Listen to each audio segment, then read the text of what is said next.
Obunye ubungozi bokuthi uhambe nomuntu uphelezele umuntu eyohlola obungase behle phakathi kwenu, mhlawumbe ngabe umakhelwane wakho noma umngani wakho, ukuthi mhlawumbe wena ubungayile ubumphelezelile. Mase kufika laphana nawe usubiziwe, mase uyaphumelela ekugcineni yena uthole ukuthi akasaphumeleli, mase ehambe etshela abantu ukuthi akathwa uwena, noma izinto zakhe y'valekile nje ingenxa yakho. Kanti usabe ukukhuluma iqiniso ukuthi hhayi cha, wena waba nenhlahla nje ukuthi wangena laphana kungesiso isigaba sakho, ngoba phela umona uyavuka uma ngabe sekukhona ophumelelayo kanti iplani yayiqhamuke nomunye.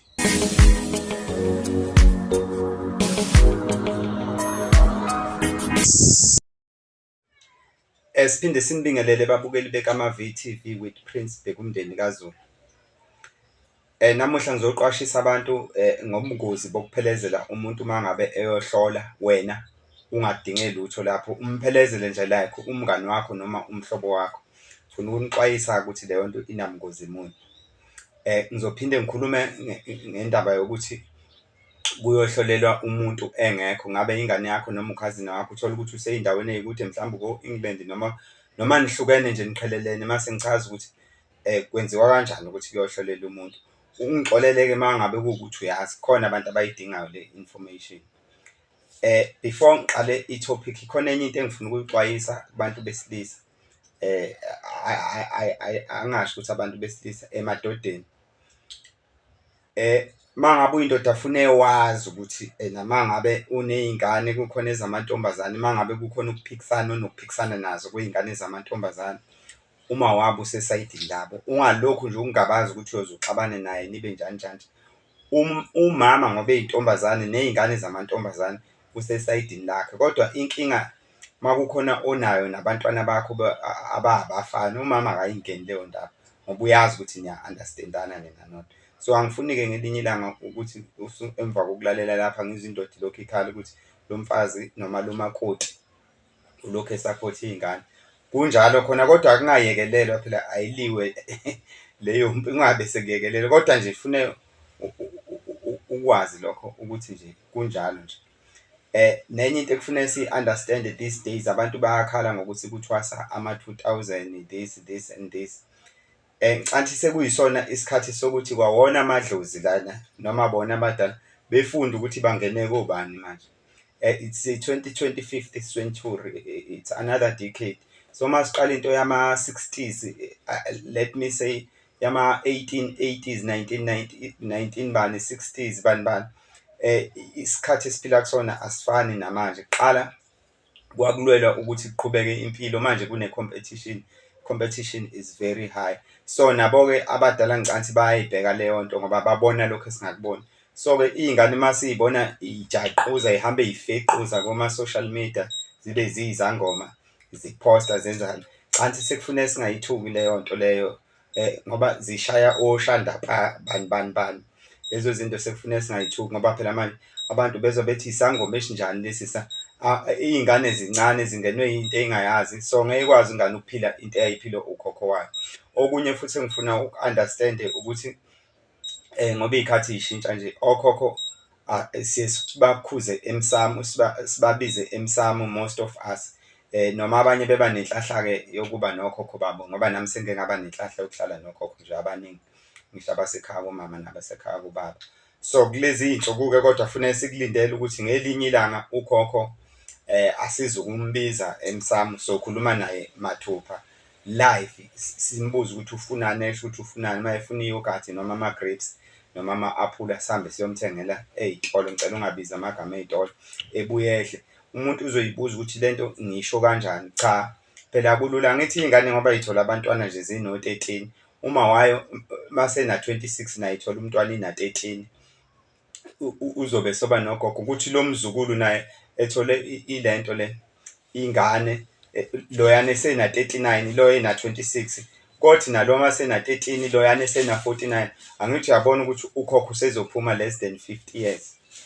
Angithi uyayibona leyo nto, sesizoba nokhokho. Shuthi umuntu ozoba na 62 uzoba ukhokho wokhokho. So leyo nto-ke kusobala ngoba nohulumeni ehlongoza ukuthi abantu behola impesheni. Cathi niyangi-understand ukuthi ngizama ukuthini. Ake ngingene-ke kule topic ebengithe ngizokhuluma ngayo namhlanje. Ukuthi ubungozi lento yokuhamba uyohlola uphelezele umuntu ethi uyohlola inobungozi obubi kabi kabi, ngoba kuyenzeka ukuthi uthole ekhaya kini niyiphilela enye into, anikholwa enkolweni yesintu, mhlambe ningabasindisi. Ngiyaxolisa ukuqalekisa ngabo ukuthi yibo abathandayo ukulwisana nento yesintu sakwaZulu.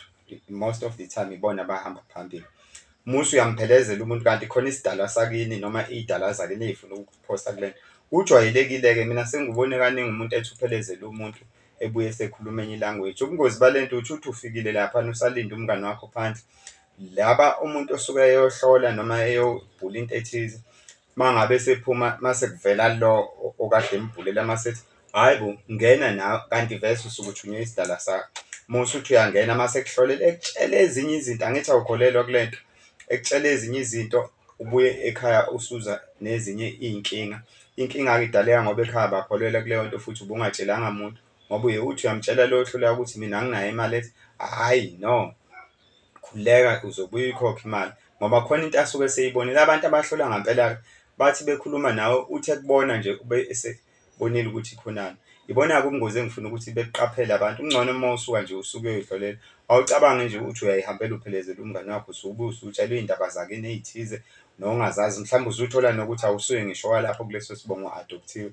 Yizo ziningi nje, ngeke ngize, excuse me, ngeke ngize ngiy'bale zonke, kodwa nawe ungay'cabanga nje ukuthi kade uy'hambela nje uthi uhamba ngokunye usuthola okunye, njengokuthi uthi uyiyela eklinikhi nje ngoba sekuphoqelela ukuthi abantu behlole, wena uy'phathele yikhanda bese bekuphoqelela ukuthi uhlole.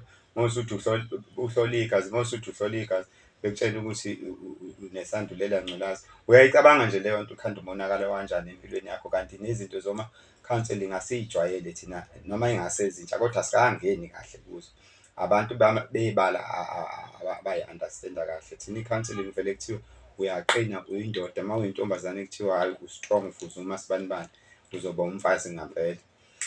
Mase ngiphinde ngidlulela-ke kuleyo khane ebengithe ngifuna ukuchaza ngakho le ndaba yokuthi umuntu uma ngabe engekho umhlolela kanjani. Ngicanti abantu abaningi bayathanda ukwazi leyo ndaba leyo.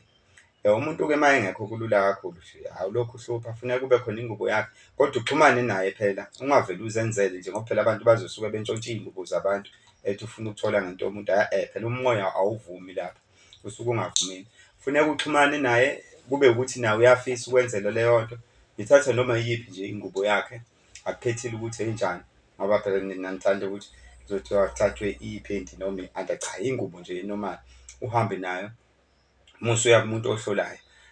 Izangoma zamanje-ke ayisafani nezakuqala, seziyizinyanga ezinye, kodwa omunye umuntu nje uyothi uma ngabe kodwa ifuna uma wenza leyo process ungaqondanisi nokwakho, cha, kube okwakhe nje yedwa, wena ungahlolelwa ukuze kungaphazamiseki, kube okwakhe yedwa. Omunye umuntu uyothi uma ufika-ke okwazi ukwenza ngampela lento oyiphiwe, ngeke elokhu ekubuza imidadu nani nani nani, uyovele esuke behlala phekwenhlolo nje, behlala phekwenhlolo noma umbulo, ebechaza futhi ukuthi kumayelana nani. Hhayi ukuthi kuze kufike wena-ke abamanje-ke usuze ufike usho ukuthi hhayi ngizoyohlolela ingane. Abantu bamanje banikezwa ilento ekuthiwa i-guidance. Ngelinye ilanga ngisafuna ngiphinde loluya daba lemizi esemanzini, ukuthi ngiyaphoxeka ubaba omdala futhi ohloniphekile ohlonishwayo elokhu ebelesela ukuthi kunezindlu ey'solwandle. That's a nonsense, akukho zindlu ey'solwandle laphana. I mean akukho mizi esolwandle, kodwa imizi ekhona laphana imizi yento espiritual, engathi imizi yobizo, ongathi uma kuthiwa ubhekene nami kube yimina futhi hhayi ukuthi ngihambe ngiyohlala. Akekho umuntu ohambe eyohlala olwandle, ayikho leyo nto. Manje ngiyathuka amakhono obaba esibahloniphayo futhi ngicela ungabizi amagama abantu ngoba angishawodi la noma expose somebody, kodwa manje uma ilokhu ibeleselekile lento kuze kube sengathi nga-against somebody, ngoba phela ngizogcine ngisho ukuthi baba usibanibani musa ukudukisa isizwe ngoba isizwe sithembele kuwo. Lento yemizi yasolwandle ngake ngayichaza kabanzi noma ukuthi kunezindlu lapha, izindlu zobizo lezana futhi ezi-spiritual. Akekho umuntu ohambe eyongena olwandle ngoba ethi uyongenela umuzi wakubo, imizi ayibonile. Into umuntu ayiboniswayo leyana ehambe spiritually, hhayi ukuthi noma ubani nje ukuthi into umuntu ayibonisayo leyana ehamba spiritual, hhayi ukuthi noma ubani noma kunemizi nje ihleli lapha. Ngathatha bonke abantu abakwazi ukushutha abakwenza into yokushutha lapho kufike kubonakala ofishi, ngoba imizi yobizo leya, into yobizo leyana. Futhi akusiwo wonke umuntu oyoboniswa into ekanje, ngoba uyiboniswa uwedwa usekhaya ulele, kodwa uhambile ngokomoya, uhambe uyohlala khona. Hhayi ukuthi uhambe kuthiwe kunemizi ehleli olwandle, into espiritual leyana. Manje ngizwe nje umuntu ekhuluma nasemsakazweni ethi kunemizi, ayikho imizi la, ngoba phela bonke abantu ngabe bayahamba beyolokhunga. Imimoya esolwandle, ngoba sisuke sithi siyogeza nje, siyogeza khona, suke sazi ukuthi kunemimoya yakithi eselapha, ngoba yonke imimoya iphelele olwandle, khona nemihle nemibi. So-ke wena usuke ufuna le mihle-ke ikugeze, ukuthi le mibi ijoyine eminye emibi ekhona laphana, ngoba ulwandle liyahlambulula, ngoba ulibona nalo nje luhlezi lu-clean. Yize-ke olwamanje-ke ngike ngibona olwalaphana-ke eMhlanga ludungekile, lungcolile, naseNorth Beach laphana ko-South Beach. Angazi-ke ulwandle selunjani, yiy'khathi-ke ngeke senze lutho, ngoba phela kukhona no-COP 2024 or lokhunga no-global warming, iy'nto ey'njalo bayazi abafundile. Ngicathi sengidla amaningi esakeni ngoba ngigeqe amagula. Siyabonga-ke ukubukela kwakho mlaleli. Sibonge ukuthi nama-subscriber ethu ayanda. Uma ungaka-subscribe ukuze ube yimemba yale family, uthole wonke amavidiyo esiwasenzayo, ungakhohlwa-ke uku-subscribe, u-like, ushare, ucomment. Siyabonga ukubukela kwakho.